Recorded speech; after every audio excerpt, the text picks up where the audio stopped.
పన్నీర్ సెల్వం కొత్త పార్టీ పెడుతున్నారా? అమ్మా డిఎంకే అనే పేరుతో తన దగ్గర ఉన్న 11 మంది ఎమ్మెల్యేలతో కొత్త పార్టీ పెట్టే ఆలోచనలో ఉన్నారా? పరిస్థితులు చూస్తుంటే అలాగే కనిపిస్తోంది.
కల చెదిరిపోయింది. వ్యూహాలు తల్లకిందులైపోయాయి. బాసటగా ఉంటారనుకున్న వారంతా హ్యాండ్ ఇచ్చేశారు. విశ్వాస పరీక్షలో పలనిదే పై చేయి కావడంతో అంతా తిరగబడింది. కథ అడ్డం తిరిగింది. ఇప్పుడు ఏం చేయాలి? ఎలా ముందడిగేయాలి? మళ్ళీ వ్యూహ రచనలో పడింది పన్నీర్ వర్గం.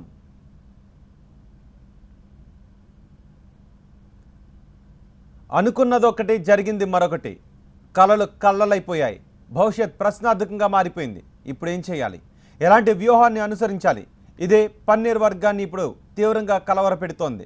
విశ్వాస పరీక్షలో ఎదురైన చేదు అనుభవాన్ని పన్నీర్ శిబిరం జీర్ణించుకోలేకపోతోంది. నేతలందరూ సమావేశమయ్యారు. పళనికి ఎలా షాక్ ఇవ్వాలి అన్నదే వారి ఆలోచన. చిన్నమ్మ వైఖరిని వ్యతిరేకిస్తూ తనతో వచ్చిన ఎమ్మెల్యేలపై అనర్హత వేటు వేసేందుకు పళని వర్గం పావులు కదుపుతుంటే ఆ ప్రమాదం నుంచి గట్టెక్కేందుకు పన్నీర్ వర్గం వ్యూహాలు రచిస్తోంది. 11 మంది ఎమ్మెల్యేలపై అనర్హత వేటు పడకుండా ఉండాలంటే ఏం చేయాలి అన్న అంశాన్ని తీవ్రంగా పరిశీలిస్తోంది.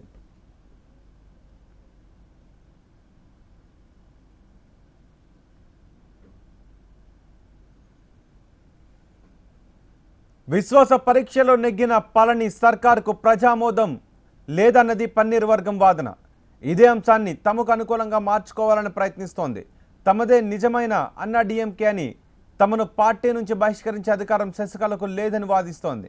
అంతేకాదు, శశికళ పార్టీ ప్రధాన కార్యదర్శిగా ఎన్నికవడం, దినకర్ను పార్టీ డిప్యూటీగా నియమించడం వంటి అంశాలపై అభ్యంతరాలను లేవనెత్తుతూ ఇప్పటికే ఎన్నికల సంఘాన్ని కూడా కలిసి తమ వాదనను వినిపించింది. దీనిపై ఎన్నికల సంఘం కూడా శశికళ తదితరులకు నోటీసులు ఇచ్చింది. ఈ నెల 28లోగా సమాధానం ఇవ్వాలని కోరింది.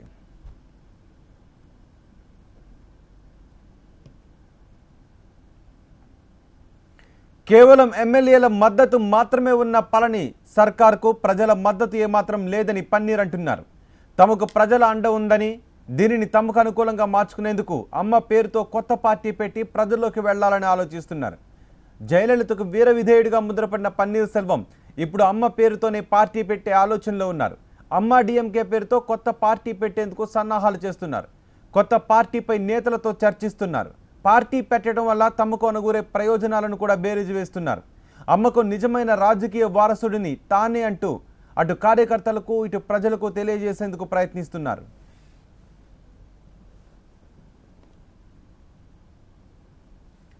అమ్మ డిఎంకే పార్టీ విధి విధానాల రూపకల్పనలో ఇప్పుడు పన్నీర్ వర్గం బిజీ అయింది. అలాగే న్యాయపరంగా కూడా పళని సర్కారును ఇబ్బందులు పెట్టి ఆలోచన చేస్తోంది. నిన్న నిర్వహించిన విశ్వాస పరీక్ష ఏకపక్షంగా జరిపారని, కొందరు సభ్యులను బలవంతంగా బయటకు నెట్టేశారని ఆరోపిస్తోంది. దీనిపై న్యాయ పోరాటం చేయడానికి కూడా సిద్ధమవుతున్నారు. ఇదే అంశంపై ఇవాళ గవర్నర్ విద్యాసాగర్ రావును కలిసి జరిగిన విషయాలను విన్నవించారు. తగిన చర్యలు తీసుకోవాలని విజ్ఞప్తి చేశారు.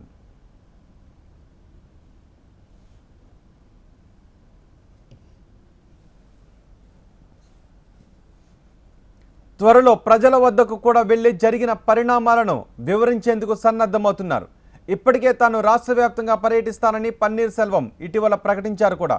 ఈ క్రమంలోనే జిల్లాల వారీగా సభలు, సమావేశాలు ఏర్పాటు చేసేందుకు ప్లాన్ చేస్తున్నారు. మొత్తానికి పళని వర్గాన్ని ఎదుర్కొనేందుకు తమ ముందున్న అన్ని అవకాశాలను వినియోగించుకోవాలని పన్నీర్ వర్గం ఎత్తుగడతో ముందడుగు వేస్తోంది.